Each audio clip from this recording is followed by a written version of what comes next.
Shabbat Shalom. How wonderful it is to be back sitting in my own desk chair in my office here at Temple Kolemeth. This is Rabbi Aaron Boxt, and I am so glad and happy to be home.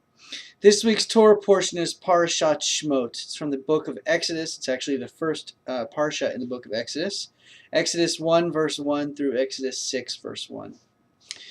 The children of Israel have begun to multiply in great numbers, and so much so that the Pharaoh of Egypt, a new Pharaoh, comes over who does not know the relationship between the Israelites and the Egyptian people. And because he is afraid of the sheer numbers of the Israelite people, he asks the midwives Shiphrah and Puah to kill all male babies at birth. For a variety of reasons, number one being because they feared God, Shiphrah and Puah neglected or disobeyed, defied the order of the Pharaoh, and did not start killing the male babies. Pharaoh gets upset, not with the midwives. He understands the midwives and explains, as they explain to him, that the Israelite women are multiplying so quickly they can't get there in enough time. And the Pharaoh decides to cast all male babies into the Nile to have them die. However, we are so lucky in this world that one of these women, Yocheved, the mother of Moses, decides to put him in a basket and float him down the river, as she is discovered by the queen, the princess, the Pharaoh's daughter. And Moses then is raised in the home of the Pharaoh.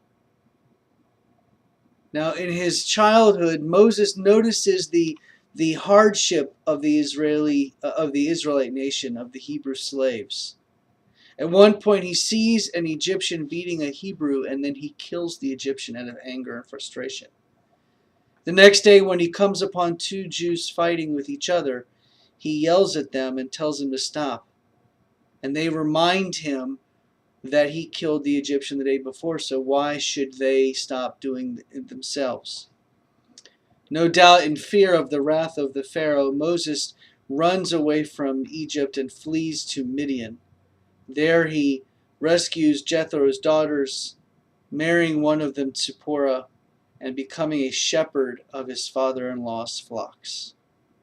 While he's in the desert, God appears to Moses in the burning bush at the foot of Mount Sinai and instructs him to return to the Pharaoh and to demand to the Pharaoh to let my people go so that they may serve me, Adonai.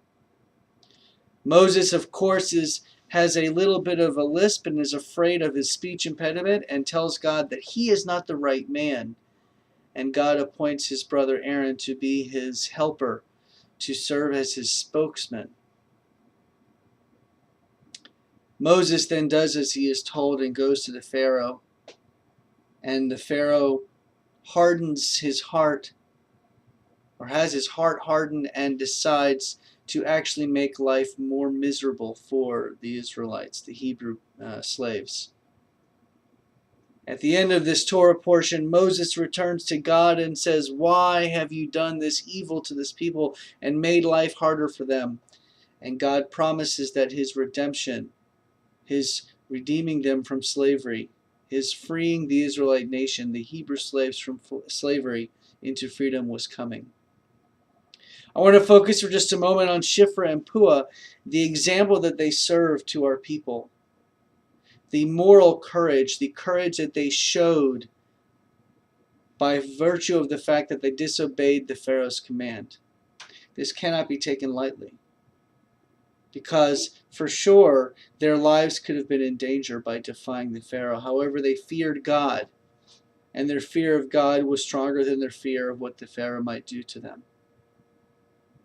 This is an example of how we should always know to treat our fellow man, although it may be dangerous for us, and although it may be tumultuous for us to make a decision that helps other people. Ultimately, in the end, it's better for us to help those around us who are in need than to see them suffer. That is the message that I take from this Torah portion.